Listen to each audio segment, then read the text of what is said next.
Blips and Grips, The Trials of the Spanish Inquisition Prologue, The Spanish Inquisition's Baking Manual 1. Preheat your cultural climate to religious intolerance. 2. Add 2 overzealous inquisitors, seasoned with paranoia. 3. Whisk in a dash of false accusations until simmering. 4. Insert Blips and Grips into 15th century Spain, and stir vigorously. 5. Watch chaos rise to hysterical levels. Serve with a side of disbelief. Bon appetit. Now let's see how our favorite time travelers fit into this medieval recipe. Spain, 1492, the dawn of the Inquisition. Blips stood at the control panel of the Chrononautilus, his wrench-like hands deftly maneuvering the brass levers as he gave his chassis one final, vigorous buff. "Ah, the glint of perfection," he muttered, adjusting his shades.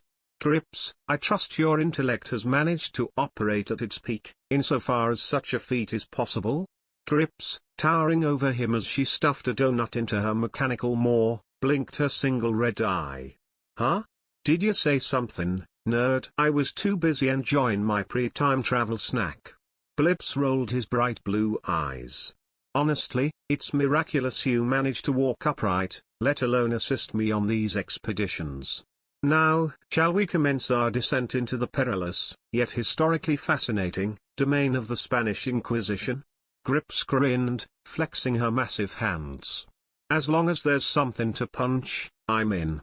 But you, Pipsqueak, don't start buffing your shiny metal butt in the middle of things. It's weird." "Ah, your eloquence never ceases to astound," Blips retorted. "Please, engage your prefrontal cortex before you speak. Now, let us traverse the annals of time." With a mechanical hum and a puff of chronon-fueled smoke, the Chrononautilus jolted through the fabric of time, hurtling toward 1492 Spain. Arriving in Spain, the time machine materialized in a narrow, dusty alleyway. Blips and Grips stepped out, immediately assaulted by the scent of incense, roasted meat, and something far less pleasant. "Who farted?" Blips cried, waving his small hands in front of his faceplate. Grips gave him a hearty shove. "It's Spain, genius. Probably all them spicy churros." "Ah, your ignorance of geography is rivaled only by your dietary habits," Blips sighed. "We've arrived in Castile, under the reign of Ferdinand and Isabella, an epoch characterized by fervent religiosity and, tragically, the machinations of the Spanish Inquisition." Grips scratched her metallic head. "Right. 'Cause that means something to me. So what's the plan? Who do I hit first?" Blips smirked. "If I were capable of laughter, which I am not, I would surely be amused. We are here as mere observers, not participants. Our objective is to observe the societal mechanisms behind this delightful inquisition, without interference. Although, based on your track record, I shall keep expectations low." Grips cracked her knuckles, her red eye flickering.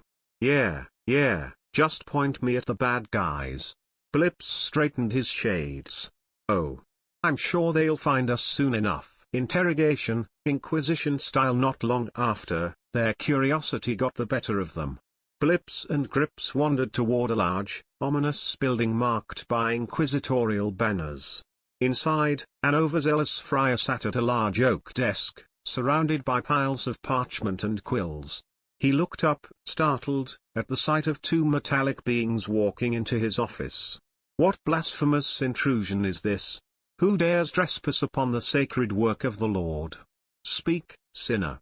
What unholy purpose brings you hither, and by whose design do you defile this sanctified space?" Blips groaned. "Oh. That's clever. Now, might I suggest a question more befitting your limited faculties? What could possibly be gained from interrogating us?" The friar squinted, clearly struggling to comprehend Blips' esquipedalian vernacular. "Witchcraft. Or perhaps sorcery." He stood up, alarmed, his robes swishing around his feet. "Guard. Seize them." At that moment, a pair of guards stormed in, swords drawn. Grips grinned ear to ear. Finally, something to do. As Blips tried to protest, let's not be hasty.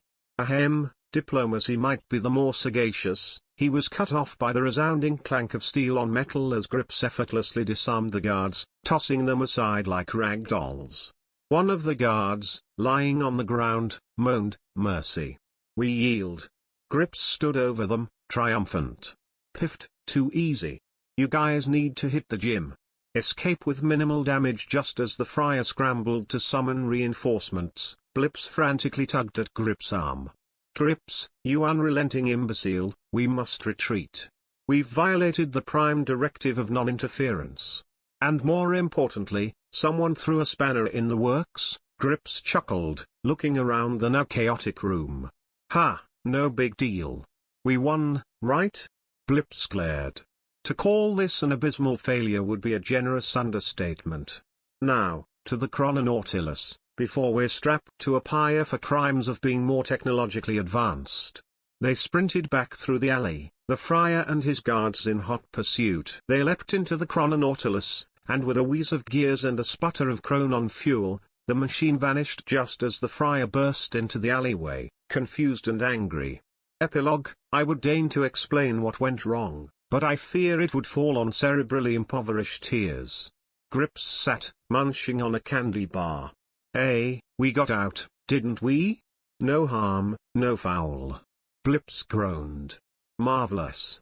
You've surpassed even my most pessimistic expectations. Remind me, why do I continue to time travel with you?" Grips grinned. "'Cause deep down, you know you love it, nerd." Blips sighed, polishing a bit more furiously. "Victory will be mine. One day."